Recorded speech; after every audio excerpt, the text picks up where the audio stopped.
નમસ્કાર દર્શક મિત્રો, GT9 ગુજરાતી ન્યૂઝમાં આપનું હાર્દિક સ્વાગત છે। હું છું મેઘા અગ્રાવત અને જોઈએ આજના સમાચાર વિગતવાર। થરાદના ડેલ કેનાલમાં મોટર ચોર ગેંગનો પર્દાફાશ, 13 સબમર્સિબલ મોટરો સાથે 7 શખ્સ ઝડપાયા।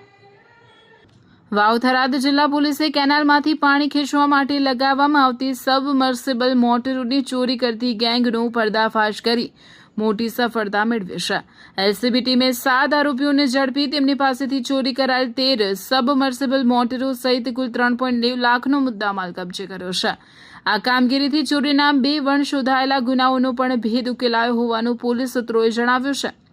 બનાસકાંઠા રેન્જ પોલીસ મહાનિરીક્ષક પરીક્ષિતા રાઠોડ તથા વાવ થરાદ જિલ્લા પોલીસ અધિક્ષક ચિંતન તેરૈયાના માર્ગદર્શન હેઠળ જિલ્લામાં વણ શોધાયેલા ગુનાઓ શોધી કાઢવાના અભિયાન અંતર્ગત એલસીબી પોલીસ ઇન્સ્પેક્ટર એપી ચૌધરીની ટીમ પેટ્રોલિંગમાં હતી। તે દરમિયાન મળેલી ચોક્કસ બાતમીના આધારે થરાદ તાલુકાના ડેલ ગામે રહેતા દિલીપભાઈ ઉર્ફે દલો ભૂરાભાઈ ઠાકોરના ઘરે દરોડો પાડવામાં આવ્યો। દરોડા દરમિયાન પોલીસે દિલીપભાઈ ઉર્ફે દલો ભૂરાભાઈ ઠાકોર, શામળાભાઈ તલાભાઈ ઠાકોર, રાહુલભાઈ પ્રહલાદભાઈ ઠાકોર, દિનેશભાઈ અંબાલાલભાઈ ઠાકોર, વિનોદભાઈ બાબુજી ઠાકોર, વિક્રમ સ્વરૂપજી ઠાકોર તથા મીદા ખાન ઉર્ફે મીને ખાન જમિયત ખાન બલુચને ઝડપી પાડ્યા હતા।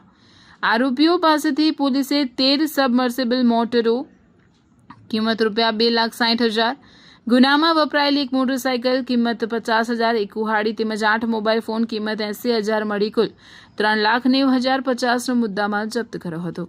પ્રાથમિક તપાસમાં આરોપીઓએ કેનાલ વિસ્તારમાંથી સબમર્સિબલ મોટરોની ચોરી કર્યાની કબૂલાત આપતા ચોરીના 2 વણ શોધાયેલા ગુનાઓનો ભેદ ઉકેલાયો છે।